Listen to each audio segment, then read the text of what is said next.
नमस्कार दोस्तों, कैसे आप सभी का फिर से स्वागत है हमारे YouTube चैनल इग्नू बुक के अंदर। आज हम बात करेंगे इग्नू के अंदर पोस्ट बीएससी नर्सिंग के लिए एंट्रेंस के फॉर्म्स दोस्तों आ चुके हैं। जनवरी 2025 सेशन के लिए लागू होगा दोस्तों। इसके लिए आपको दोस्तों मैं बता दूं, अभी पोस्ट बीएससी नर्सिंग जो कि इग्नू के द्वारा करवाया जाता है, जो कि डिस्टेंस मोड से करवाया जाता है, इसके अंदर दोस्तों अभी स्टार्टिंग डेट है इसकी 27 तारीख से फॉर्म स्टार्ट हो चुके थे, 27 जनवरी 2025 से, जिसकी लास्ट डेट दोस्तों 21 फरवरी 2025 तक है। तब तक आप इसका एंट्रेंस का फॉर्म भर सकते हो। एंट्रेंस के फॉर्म की एग्जाम की डेट कौन सी है दोस्तों, जो कि मैं आपको अभी बता देता हूं। 16 मार्च 2025 को इग्नू के द्वारा एंट्रेंस एग्जाम करवाया जाएगा, जो कि ऑल ओवर इंडिया में करवाया जाता है। आप अपने रिलेटेड जो प्रैक्टिकल, जहां पर आप प्रैक्टिस कर रहे हैं अपनी नर्सिंग वगैरह की, तो आप वहां से इसको उसी स्टेट से आप कीजिए, जिससे कि आपको अपनी प्रैक्टिकल क्लासेस लेने में आसानी हो और इसके लिए द्वारा आपको जो दोस्तों काउंसलिंग के अंदर जो होता है इग्नू के अंदर, वहां दिक्कत का सामना ना करना पड़े। इसका और नोटिफिकेशन दोस्तों अपन देखते हैं कि इसका नोटिफिकेशन क्या निकला है। ये देखिए दोस्तों, बीएड का, इग्नू का और बीएड का और बीएससी नर्सिंग का नोटिफिकेशन एक साथ ही इग्नू के द्वारा निकाला जाता है।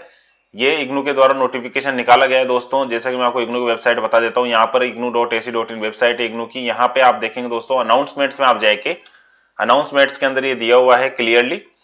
अनाउंसमेंट्स में अपन जैसे गए दोस्तों, यहाँ पर आगे दिया हुआ है पोस्ट बीएससी नर्सिंग। ये देखिए दोस्तों, थर्ड नंबर पे इसमें दिया हुआ है advertisement for entrance test for admission in BEd and BSc nursing PB, मतलब पोस्ट बेसिक। ये नोटिफिकेशन इन्होंने दिया हुआ है दोस्तों, 27 तारीख को ये इश्यू हो चुका था। इसके बाद में अपन देखते हैं दोस्तों इस नोटिफिकेशन में क्या क्या दिया हुआ है। जिसे अपन देख सकते हैं, बीएड और बीएससी नर्सिंग साथ साथ में है। जनवरी 2025 सेशन के लिए दोस्तों आप यहाँ क्लियरली देख सकते हो। इसके लिए वेबसाइट ऑफिशियली ignu.ac.in है। लास्ट डेट इसकी है 21 फरवरी। और इसके अलावा दोस्तों इसका जो प्रोस्पेक्टस दिया हुआ है, जैसा कि मैं आपको बता रहा था अभी, IGNOU post BSc nursing student handbook and prospectus 2025, इसके अंदर दिया हुआ है दोस्तों। ये आप देख सकते हो। इसके अंदर आगे काफी सारे नोटिफिकेशन और डिटेल्स इसमें दी हुई है, जो कि आपको देखना होता है। 1000 इसकी फीस होती है। बाकी काफी सारे इंस्ट्रक्शंस है दोस्तों, आप देख सकते हो इसके अंदर। कुछ ब्रीफली दोस्तों मैं आपको बता देता हूं। इसमें अपन देखते हैं दोस्तों, experience will be calculated from the date of the registration of RNRM. आपका एक्सपीरियंस कैलकुलेट होगा दोस्तों आफ्टर रजिस्ट्रेशन ऑफ आरएनआरएम के बाद का कैलकुलेट होगा। कास्ट सर्टिफिकेट वगैरह अगर आप किसी रिजर्व कैटेगरी से बिलोंग करते हैं, एससी, एसटी, ओबीसी, ईडब्ल्यूएस या फिर आपका पीडब्ल्यूडी अगर कुछ है, जो भी अगर आपका अलग से कैटेगरीज है, तो दोस्तों उसका आपको सेंट्रल गवर्नमेंट का आपको कास्ट सर्टिफिकेट वो चाहिए होगा। और आपके जो नॉर्म्स माने जाएंगे दोस्तों, ये आपको गवर्नमेंट ऑफ इंडिया के नॉर्म्स माने जाएंगे। आपके लिए इसका कास्ट सर्टिफिकेट भी गवर्नमेंट ऑफ इंडिया का ही लागू होगा दोस्तों। इसके बाद आता है दोस्तों mode of entrance exam. Online होगा दोस्तों आपका एंट्रेंस एग्जाम के लिए, आपको फॉर्म ऑनलाइन ही अप्लाई करना रहेगा। इसकी फीस होगी दोस्तों 1000 रुपीज। आपकी एक एंट्रेंस की फीस रहेगी 1000 रुपए। प्रोग्राम फीस रुपए दोस्तों आपको रहेगी 23,000, 23,000 पर एनम आपकी फीस रहेगी, पर ईयर की फीस रहेगी। आफ्टर आपका एंट्रेंस क्लियर होने के बाद, काउंसलिंग होने के बाद आपका एडमिशन हो जाएगा। उसके बाद में आपको ये जमा कराना होता है दोस्तों 23,000 रुपए पर ईयर के। ये आपके 3 साल के मल्टीप्लाई 3 हो जाएंगे। बुक्स दोस्तों आपकी इसी के अंदर आती है।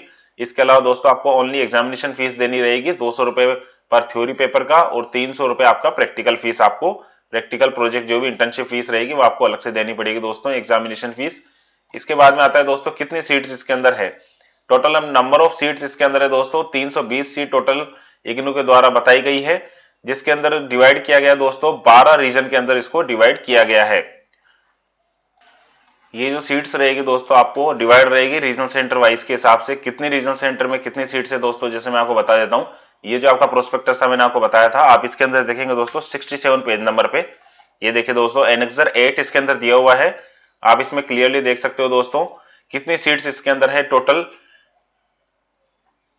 2025 सेशन के लिए है। Number of seats, maximum seats है दोस्तों 30 सीट है मैक्सिमम, और मिनिमम कहीं भी सेंटर तो उसमें 15 सीट्स तो मिनिमम उसमें दी हुई है। ये आप देख सकते हो दोस्तों। टोटल 12 रीजन्स के अंदर इसके अंदर सीट्स दी हुई है। जैसे कि मैं आपको बता देता हूँ, स्टडी सेंटर जैसे आपका है आंध्रा के अंदर है विशाखापट्टनम में, इसके बाद 30 सीट है जो कि रीजन सेंटर कोड 84 है। एक और स्टडी सेंटर है दोस्त, रीजन सेंटर दोस्तों आंध्रा में, इसका आपका है 30 सीट इसकी है। तेलंगाना जो है यहाँ इस स्टेट के अंदर आपकी 20 सीट है। गुवाहाटी के अंदर आपका 30 सीट है दोस्तों। न्यू दिल्ली के अंदर आपकी 25 सीट्स है। इसके अलावा दोस्तों नई दिल्ली के अंदर दूसरा रीजन सेंटर है, उसकी 30 सीट है। इसके अलावा दोस्तों अहमदाबाद रीजन सेंटर आपका है जिसका 09 कोड है दोस्तों, उसमें भी 30 सीट है। श्रीनगर आपका जो है इसमें 20 सीट्स है। आइजोल मिजोरम आइजोल जो आपका होता है उसके अंदर 15 सीट है दोस्तों आपकी। इसके अलावा पंजाब जो आपका है खन्ना रीजन सेंटर के अंदर आता है 22, उसका रीजन सेंटर कोड होता है, वहां 30 सीट अवेलेबल है। जयपुर जो कि आपका राजस्थान में आता है दोस्तों 23 उसका कोड होता है, उसमें 30 सीट अवेलेबल है। इसी के साथ लास्ट एंड फाइनल है दोस्तों कानपुर यूपी में जो आपका रीजन सेंटर है, लखनऊ आई थिंक होगा ये, इनका रीजन सेंटर कोड 27 है दोस्तों, इसमें भी 30 सीट अवेलेबल है। इस तरीके से दोस्तों 320 सीटें इसके अंदर टोटल अवेलेबल होती है इग्नू बीएड नर्सिंग के अंदर, बीएससी नर्सिंग के अंदर दोस्तों जनवरी 2025 सेशन के लिए। इसके आगे आते हैं अपन दोस्तों, इसका मीडियम ऑफ इंस्ट्रक्शन आपका क्या रहेगा।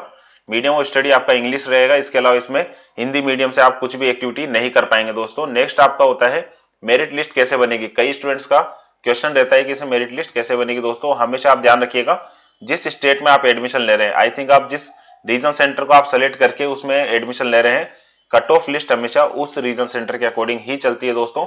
और अगर आप सोचे कि दूसरे रीजन सेंटर में अदर स्टेट के अंदर कट ऑफ कम गई है, ज्यादा गई है, तो उसका कोई सरोकार नहीं है। ये क्लियरली प्रोस्पेक्टस के अंदर मेंशन किया हुआ है दोस्तों, आप बाद में भी देख सकते हो। इसके बाद में दोस्तों आता है आपकी एलिजिबिलिटी का। एलिजिबिलिटी दोस्तों आप देखेंगे इसके अंदर आपका क्या दिया हुआ है। आरएन आपके पास 12th आपको साइंस बैकग्राउंड से होनी चाहिए, 10th 12th वगैरह। इसके बाद में दोस्तों आरएनआरएम आपका होना चाहिए दोस्तों, 3 इयर्स का मिनिमम एक्सपीरियंस आपका आरएनआरएम का रजिस्ट्रेशन के साथ में होना चाहिए। एक्सपीरियंस आपको होना चाहिए दोस्तों। अगर आपका 10th है दोस्तों उसमें भी आपको क्वालिफिकेशन दी हुई है, आप इसमें देख सकते हो। नेक्स्ट आपका इसके अंदर दिया हुआ है दोस्तों, candidate with 10+2 and GNA must not apply if experience after RNRM is less than 2 years. अगर आपका एक्सपीरियंस आरएनआरएम के रजिस्ट्रेशन से पहले का है तो आपको कैलकुलेट नहीं किया जाएगा। आपको 10+2 के बाद में 2 साल का आरएनआरएम के बाद में 2 साल का एक्सपीरियंस होना चाहिए। और अगर आपने 10th किया हुआ है तो उसके बाद में जीएनएम है तो आपका एक्सपीरियंस 5 ईयर प्लस होना चाहिए दोस्तों। इसके अलावा दोस्तों आप देख सकते हैं एलिजिबिलिटी तो आपने देख रहे हैं, सीट्स मैंने जो आपको बताई थी अभी दोस्तों एनेक्सर 8 के अंदर वही चीजें इसमें दी हुई है। नेक्स्ट आप देख सकते हो दोस्तों एंट्रेंस एग्जाम। एंट्रेंस एग्जामिनेशन के लिए कुछ गाइडलाइंस और दी हुई है दोस्तों। एंट्रेंस एग्जाम दोस्तों आपके शेड्यूल डेट पर ही कंडक्ट करवाया जाएगा, इसमें कोई चेंजेस नहीं किया जाएगा। एडमिट कार्ड दोस्तों आप इग्नू की मेन वेबसाइट से ही डाउनलोड करेंगे, ऑफिशियल वेबसाइट से। आप किसी अनदर वेबसाइट से उल्टी की डाउनलोड ना करें दोस्तों, कहीं कंफ्यूजन होगा आपको वो भी। नेक्स्ट आपका है दोस्तों इसके अंदर entrance test will be comprehensive 120 multiple choice question. अवश्य आपके आएंगे दोस्तों ऑब्जेक्टिव टाइप क्वेश्चन इग्नू के अंदर आते हैं, जिनको आपको आंसर्स देना रहेगा दोस्तों। प्रैक्टिकली इसमें डिस्क्रिप्टिव नहीं आता है दोस्तों, इस चीज का आप बिल्कुल ध्यान रखिएगा। नेक्स्ट आपका है दोस्तों आपका ओएमआर शीट पे एग्जाम होगा, जो कि आपके ऑब्जेक्टिव्स आएंगे। Duration test will be hours is 2.5 hours. आपको 2.5 घंटे आपको इसको एंट्रेंस एग्जाम को क्लियर पास करने के लिए लगेंगे दोस्तों, आपको वहां बैठना पड़ेगा। नेक्स्ट आपका दिया हुआ दोस्तों रीजनल सेंटर का क्या रोल होता है। कई स्टूडेंट्स बोलते हैं कि इग्नू हेडक्वार्टर अलग चीज होती है, रीजनल सेंटर अलग चीज होती है। जी हाँ दोस्तों, आपका बीएससी नर्सिंग हमेशा रीजनल सेंटर वाइज ही होगा। इसके अंदर इग्नू हेडक्वार्टर का कोई रोल नहीं रहता है दोस्तों, वो उनका इंटरनल आउटलुक होता है कि उनका क्या लिस्ट बनती है, कैसे बनती है। आपको अपना एंट्रेंस एग्जाम अच्छे से पास करना है, आपको अपनी कट ऑफ लानी है दोस्तों above regional centre state wise. इस कट ऑफ के अंदर दोस्तों अब मैं आपको बता देता हूं, prepare of the merit list या रीजनल सेंटर का काम है। Conduct of the counselling and admit to students, आपकी काउंसलिंग भी इग्नू रीजनल सेंटर के द्वारा ही करवाई जाएगी, प्लस आपका एडमिट कार्ड होगा जो भी वहीं वेरीफाई होगा दोस्तों। नेक्स्ट आपका है सेंड ऑफर लेटर।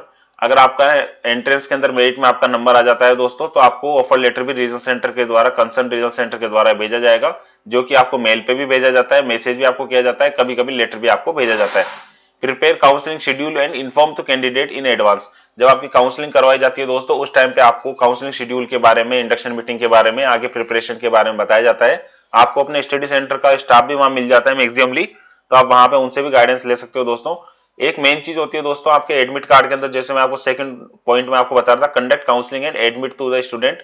आपको ध्यान रखिएगा दोस्तों, जब आप एंट्रेंस के लिए एग्जाम देने जाएंगे, वहां आपको जो होल टिकट एग्जाम का मिलेगा, एंट्रेंस एग्जाम का, उसको आप संभाल के रखिएगा दोस्तों इन्विजिलेटर के सिग्नेचर के साथ में, क्योंकि वो आपको काउंसलिंग के टाइम पे वेरीफाई किया जाता है।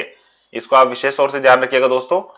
नेक्स्ट आपका है resolving the ties of the cases. अगर सेम मार्क्स आपके आते हैं आपके और दूसरे अनदर स्टूडेंट के एंट्रेंस के अंदर, तो उसको कैसे मेरिट वरीयता दी जाती है दोस्तों। जैसे मैं आपको बताता हूँ, उसका क्राइटेरिया होता है दोस्तों, फर्स्ट ऑफ ऑल होता है इसके अंदर आपका आरएनआरएम का last date of the receipt of the application. आपने रजिस्ट्रेशन कब करवाया था, जो इसका पहले रजिस्ट्रेशन होगा, जिसका एक्सपीरियंस ज्यादा होगा, length of the relevant experience अगर आपका जिसका ज्यादा होगा दोस्तों, उसको ही वरीयता दी जाएगी। नेक्स्ट अगर ये भी सेम होता है दोस्तों, तो फिर आपकी परसेंटेज रहेगी दोस्तों, इसके अंदर कितने परसेंटेज आपकी ओवरऑल परसेंटेज क्वालिफिकेशंस में कितनी दी हुई है जीएनएम वगैरह में एग्जामिनेशन में, उसको दिया जाएगा। इसके बाद में अगर वो भी अगर रेयर केस में अगर सेम होता है दोस्तों, तो फिर डेट ऑफ बर्थ का क्राइटेरिया माना जाएगा। इसके अंदर डेट ऑफ बर्थ के अंदर जो कैंडिडेट ज्यादा एज का रहेगा उसको वरीयता दी जाएगी। इसके बाद में भी अगर कुछ रेयर केस में दोस्तों यहाँ तक हो जाता ही नहीं है दोस्तों, 2 पॉइंट तक ही क्लियर हो जाता है, फिर भी अगर कुछ आता है तो ड्रॉ ऑफ द लॉट इसके अंदर दिया जाता है। नेक्स्ट आपका इसमें दिया हुआ है दोस्तों reservation facility, government of India के रिजर्वेशन फैसिलिटी ही इसके अंदर अवेलेबल करवाई जाएगी, वही नॉर्म्स 2019 के जो कि हमने अलग से वीडियो बनाया हुआ है स्कॉलरशिप के लिए, एसटी एससी ओबीसी ईडब्ल्यूएस के लिए, वो आप देख सकते हो दोस्तों। आगे नेक्स्ट आपका कितना परसेंट इसके अंदर रिजर्वेशन रहेगा दोस्तों, मैं आपको बता देता हूँ। एससी के अंदर आपका 15%, एसटी में 7.5% और आपका ओबीसी अगर नॉन क्रिमिलियर है तो दोस्तों 27%। ईडब्ल्यूएस क्लियरली मेंशन दिया हुआ है दोस्तों, 10% इसमें दिया हुआ है। पीडब्ल्यूडी स्टूडेंट है, अगर उसमें सीट भर्ती नहीं है दोस्तों तो अदर कैटेगरी से उसको फिलअप किया जाएगा। नेक्स्ट स्कॉलरशिप आप अप्लाई कर सकते हो दोस्तों।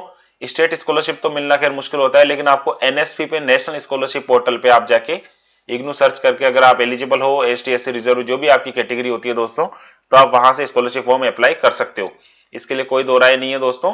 नेक्स्ट आपका दिया होता है दोस्तों कि एंट्रेंस का आपको एग्जामिनेशन फॉर्म कैसे भरना है। यहाँ देख सकते हो दोस्तों 4th नंबर जो दिया हुआ है, online submission of BEd and BSc nursing entrance test link, आप यहाँ पे क्लिक करेंगे दोस्तों। जैसे आप इस पे क्लिक करेंगे आपको ऑप्शन दिखाई देगा बीएससी नर्सिंग का, आप इस पे क्लिक करेंगे। यहाँ पे इसको आप जैसे क्लिक करेंगे दोस्तों, यहाँ रजिस्ट्रेशन के लिए आ जाएगा, न्यू रजिस्ट्रेशन आपको करना है। न्यू रजिस्ट्रेशन आप जैसे करेंगे दोस्तों, एप्लीकेंट डिटेल्स सब कुछ आपको डालनी होगी दोस्तों। इसके बाद में आपको लॉगिन करना रहेगा, यहाँ पर आप लॉगिन करेंगे दोस्तों। यहाँ पर आप जैसे लॉगिन करेंगे, आईडी पासवर्ड डाल के लॉगिन करेंगे, आपको अपनी पूरी प्रोफाइल को अपडेट करना है, सारी बेसिक इन्फॉर्मेशन आपको डालनी है। इसके अंदर मार्कशीट अपलोड होगी दोस्तों, आपकी 10th 12th की, आपका फोटो, सिग्नेचर, आधार कार्ड, प्लस आपको आरएनआरएम का सर्टिफिकेट लगाना पड़ेगा रजिस्ट्रेशन का जो है। अगर एक्सटेंशन नहीं किया हुआ तो दोस्तों उसको आप तुरंत एक्सटेंशन करवाइए।